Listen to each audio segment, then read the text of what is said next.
Hello, I'm Arlen Peebles with the Illinois Principals Association, and today I'm sitting down with Adam Geisen and Mike Wilgus from Triad CUSD number 2. Today we're going to be talking about your Ed Leaders Network course, Is Your PD a Fixer-Upper? Using IKEA's vision and values to remodel your professional development. So my first question right out of the gate is, what is it that drew you to IKEA's model? Well, we were sort of tasked with the job a couple of years ago, or last year, I guess, to reinvent our professional development system. Because we were using the same that most schools are using with the sit and get and go. People go to sessions and they take time out, and oftentimes that didn't really apply, and sometimes it wasn't followed up with support. So teachers were learning things, but then they weren't really getting supported by it. And so when we started looking at what would make a good new professional development system, we wanted to look at what was already established. What are successful companies using to run their own systems? And so we kind of looked around and we looked at some companies that are prominent and have really good working cultures. And we stumbled upon IKEA's, and it just jumped out at us as, those values, and we talk about them all in the course. Those values are exactly what we want in our professional development system. And it really it seemed like a no-brainer. Once we saw those, we're like, oh, well, that's it, and we're going with it. Yeah, the framework matched. I mean, it matched perfectly with what we were trying to accomplish with our PD program, with what IKEA already had established. So we thought marrying those two together would be a great opportunity. And IKEA is a well-known company that clearly is doing something right. So why not copy the ones who are successful? And that's kind of what we were going for. Adam and I both felt that whatever system we came up with needed to have a recognizable brand. So before we even had the concept, we had the name. The name of our PD program is called Tri-Advances. We took the name of our district Triad and combined it with Advances to create a name. We bought a domain name to house our online PD system resources, created lanyards, aluminum travel coffee mugs, and stickers highlighting our new logo as swag for our staff. How have you seen this change impacting teacher and student performance? First of all, we see a lot of cool things going on in the classroom.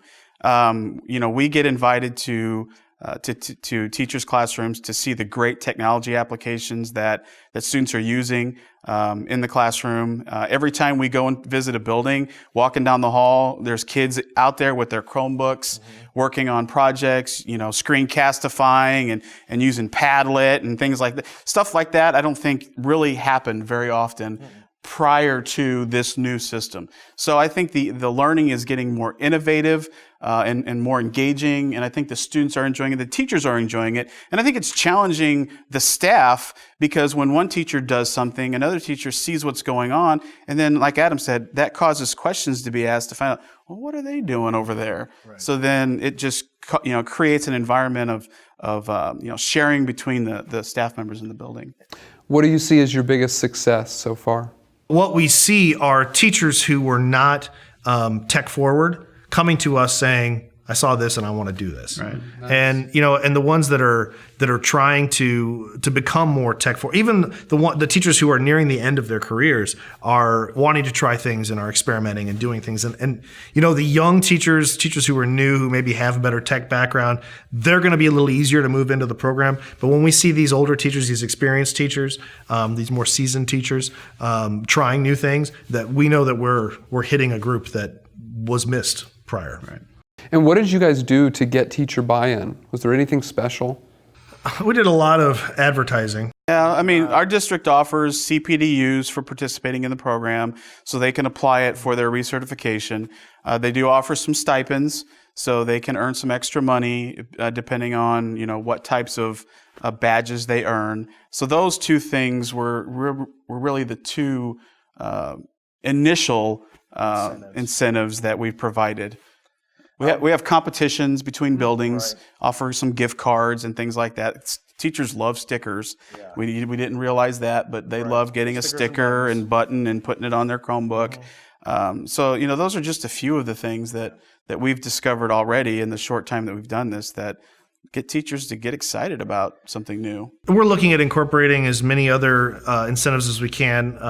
Talking to our local Chamber of Commerce about getting with some local businesses for coupons or gift cards or, those types of things too, because there does need to be some sort of side incentive as well. But over this past year, we've really not had too much of that money incentive, and teachers are just doing it because they want to do it. It's funny, in our new dashboard that we have that we've built to sort of function the whole process, we have all the badges listed there, and the ones that they don't have are grayed out, and the ones they do have are in color. And I've heard so many teachers who were like, oh man, seeing those gray buttons just drives me crazy. I want to earn them all. Right. It's like something simple like that is enough motivating, or enough to get teachers motivated to try something new. Yeah, since our badges spell out triad, they want to get all triad. I got to get the T, the A, and the D right, now. Yeah. I got to spell it out. Right. That's a goal. Right. We felt teachers should be able to choose their own path and pick their own strategies and tools to learn about and implement. So we created a totally open-ended 5-badge system. Our badges are Tactician, Reflector, Instructor, Architect, and Developer. The first 4 badges match up with the Danielson domains of teacher evaluation, and the 5th is a Choose Your Own Adventure badge as a kind of catch-all for activities that don't fit within Danielson. By keeping our program open-ended, it frees up teachers to be able to find a tool that fits their needs and either learn about it on their own or reach out to us for help. We found that this keeps teachers focused on the objectives that they want to meet instead of just using a tool or strategy for the sake of using it. Well, if you guys had one final tip for somebody who's just in the beginning stages of remodeling their professional development, what would that be? This model can work for any size district.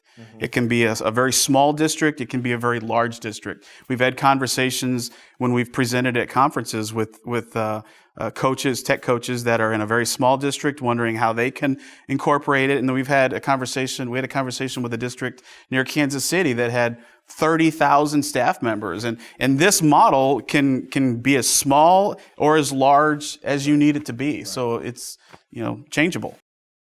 Administrator standpoint, I think you got to trust your teachers. And you got to trust them to know what it is that they want to learn about and give them that opportunity. When everything is prescribed and laid out for them, the motivation isn't there as much as it is if you're like, hey, we will support you in whatever you want to do. Right. And that will lead, your teachers will find innovative directions to go. And we are very tech focused, but there are so many non-tech innovative things, gamification in the classroom. Teachers can add game elements without having to get all techie about it. And these are just things that in the past we maybe have shunned or looked at and said, that'll never work. But now people are trying it because, the same system of education has been happening for 100 years. Why not change it? Why not do something different? Put your desks in different places. Let's create a fantasy world and say that we're all trying to, build a civilization and have that be the focus for a social studies class. There's no reason why that stuff doesn't work. And we just got to, as administrators, trust the teachers to say, you know what, I'm going to try this. And if it works, it works. If it doesn't, then I learned a lesson. So sometimes failure can bring you the most important lessons that you'll learn in life. And I think as teachers, we are afraid to fail and we're afraid to give up control. And then as administrators, we're afraid to give up control. And I think that teachers, they have the ability to drive their own professional development. And I think administrators just need to say, okay, and hands off a little bit and just let them do it. And I think that's, once you can get rid of some of that control, it's amazing the places that they'll go. Perfect. Well, thank you both so much for joining me in this ELN preview. Appreciate your time and appreciate all the hard work you put into this Ed Leaders Network course. If you would like to access the full course, Is Your PD a Fixer-Upper? Using IKEA's vision and values to remodel your PD, you can do so in the description field below. Thank you and take care.